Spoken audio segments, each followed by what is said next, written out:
Welcome back to my channel Tirupati. ముందుగా మీ అందరికీ కూడా నమస్కారాలు. తప్పకుండా ఈ వీడియోని లైక్ చేసి నన్ను సపోర్ట్ చేయగలరు. మీలో ప్రతి ఒక్కరూ ఈ వీడియోని లైక్ చేస్తే ఈ వీడియో శ్రీవారి భక్తులకు చేరువవుతుంది. మీరు నన్ను ప్రోత్సహించినట్టు ఉంటుంది. మన ఛానల్ వాట్సాప్, టెలిగ్రామ్, ఆరతి ఛానల్ యొక్క లింక్ కమెంట్ సెక్షన్లో ఇస్తాను. జాయిన్ అయ్యి తిరుమల అప్డేట్స్ లైవ్గా మీరు అన్నీ తెలుసుకోగలరు. ఇక నిన్న మే 25వ తారీఖున 89,399 మంది స్వామివారిని దర్శనం చేసుకున్నారు. 49,985 మంది స్వామివారికి తలనీలాలు ఇవ్వడం జరిగింది.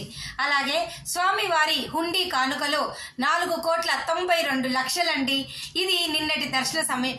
ఎంతమంది దర్శనం చేసుకున్నారు అన్నది. ఇక ఈ రోజు ఏ టికెట్ లేకుండా వచ్చేవాళ్ళు మీకు 20 నుంచి 24 గంటలు దర్శనానికి పట్టే అవకాశం ఉన్నట్టు టీటీడీ వారే మనకు ప్రెస్ రిలీజ్ ద్వారా చెప్పడం జరిగింది. అలాగే మీ అందరికీ తెలుసు, ఇప్పుడు వేసవి సెలవులు రద్దీ ఎక్కువగా ఉంది. కాబట్టి టికెట్ ఉంటే హ్యాపీ, టికెట్ కనుక లేకపోతే ఒక రోజు ముందు తిరుపతి వచ్చి ఇక్కడ మనకు విష్ణు నివాసము, శ్రీనివాసము, భూదేవి కాంప్లెక్స్లో సర్వ దర్శనం టోకెన్లు ఇస్తున్నారు. రోజు అర్ధరాత్రి 12:30 తర్వాత మీ అందరికీ, అంటే 12 తర్వాతే మీకు 10,000 ఉచిత సర్వ దర్శనం టోకెన్లు ఇస్తున్నారు. శ్రీవారి నడక మార్గం వాళ్ళు అలిపిరి భూదేవి కాంప్లెక్స్లో ఈ టోకెన్లు తీసుకోండి. ఓకేనా, అర్థమైందా? ఇక మరొక ముఖ్యమైన విషయం ఏమిటి అంటే, నిన్న ఆగస్టు నెలకి సంబంధించి అన్ని రకాల దర్శన టికెట్లు, రూములు అందరూ బుక్ చేసుకున్నారు. 300 రూపాయల టికెట్లు వాళ్ళు అందరూ. ఎవరైతే గనక రూములు బుక్ చేసుకోలేకపోయారో నిన్న మధ్యాహ్నం 3 గంటలకు దయచేసి గుర్తుపెట్టుకోండి. తిరుమల కొండపైన ప్రతిరోజు ఉదయం 5 గంటల తర్వాత సిఆర్ఓ ఆఫీస్లో మీ అందరికీ రోజుకి 3,000 మందికి ఖచ్చితంగా రూములు ఇస్తారు. ఆధార్ కార్డు తీసుకొని లైన్లో నించుంటే ముందుగా వచ్చిన వాళ్ళకి ముందుగా రూములు ఇస్తారు. మీ నెంబరు, ఫోన్ నెంబరు, మీ ఆధార్ నెంబరు వాళ్ళు రిజిస్టర్ చేసుకుని ఒక అరగంట, గంట లోపల మీకు మెసేజ్ వస్తుంది రూమ్ అలాట్ చేసినట్టు.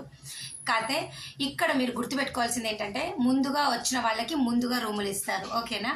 ఇక ఈ జూన్లో వచ్చే వాళ్ళు ఎవరైనా కానీ, జూలై అయినా ఆగస్ట్ అయినా, ఈ 3 నెలలు కూడా రూములు ఆన్లైన్లో బుక్ చేసుకోలేని వాళ్ళు సిఆర్ఓ ఆఫీస్లో ట్రై చేయండి.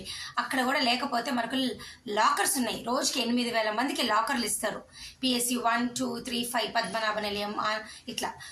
ఇక్కడ కూడా మీరు లాకర్స్ 1 to 1, అంటే ఒకరికి అంటే ఒక వ్యక్తికి ఒక లాకర్ ఇస్తారు, తీసుకోండి. ఓకేనా? ఇక అది కూడా అవ్వలేదంటే రికమెండేషన్ లెటర్లు ప్రస్తుతానికి అయితే లేవు. జూలై 15th వరకు లేదు. ఆగస్ట్ వరకు అయితే ఉంటుంది కదా. ఆగస్ట్ వరకు రికమెండేషన్ లెటర్ల ద్వారా కూడా రూములు మీరు పొందవచ్చు. ఓకేనా, అర్థమైంది కదా ఇవన్నీ కూడా. అలాగే 300 రూపాయల టికెట్లు బుక్ చేసుకోలేని వాళ్ళు దయచేసి ఆఫ్లైన్లో ఎక్కడా కూడా మీకు 300 రూపాయల టికెట్లు ఇవ్వరు. దయచేసి ఈ విషయం మీరు తెలుసుకోండి. తిరుమలలో కానీ తిరుపతిలో కానీ ఎక్కడ జూలై 15th వరకు మీరు కనీసం రికమెండేషన్ లెటర్ల ద్వారా కూడా 300 రూపాయల టికెట్లు తెచ్చుకోలేరు. ఇప్పుడు వేసవి సెలవులు కదా, ఎవరిని నమ్మొద్దు. ఈ జూన్ జూలైలో వచ్చేవాళ్ళు రికమెండేషన్ లెటర్లు ఏమీ లేవు. అసలు 300 రూపాయల కాన్సెప్టే లేదు. ఆఫ్లైన్లో ఎక్కడా లేదు. అర్థమైందా? బుక్ చేసుకున్న వాళ్ళు దర్శనం చేసుకోండి, లేని వాళ్ళు సర్వదర్శనం టోకెన్ తీసుకోండి, లేదంటే వైకుంఠం క్యూ కాంప్లెక్స్కి వెళ్ళండి. అర్థమైందా? డౌట్లు ఉంటే నిన్న బుకింగ్ గురించి, ఈ జూన్ జూలైలో వచ్చేవాళ్ళు కామెంట్ సెక్షన్లో నన్ను అడగండి. మీ అందరికీ నేను సమాధానం చెప్తాను. మరి నేను ఈ వీడియో ఇంతతో సెలవు తీసుకున్నా. Thank you so much for watching this video. మళ్ళీ కలుద్దాం.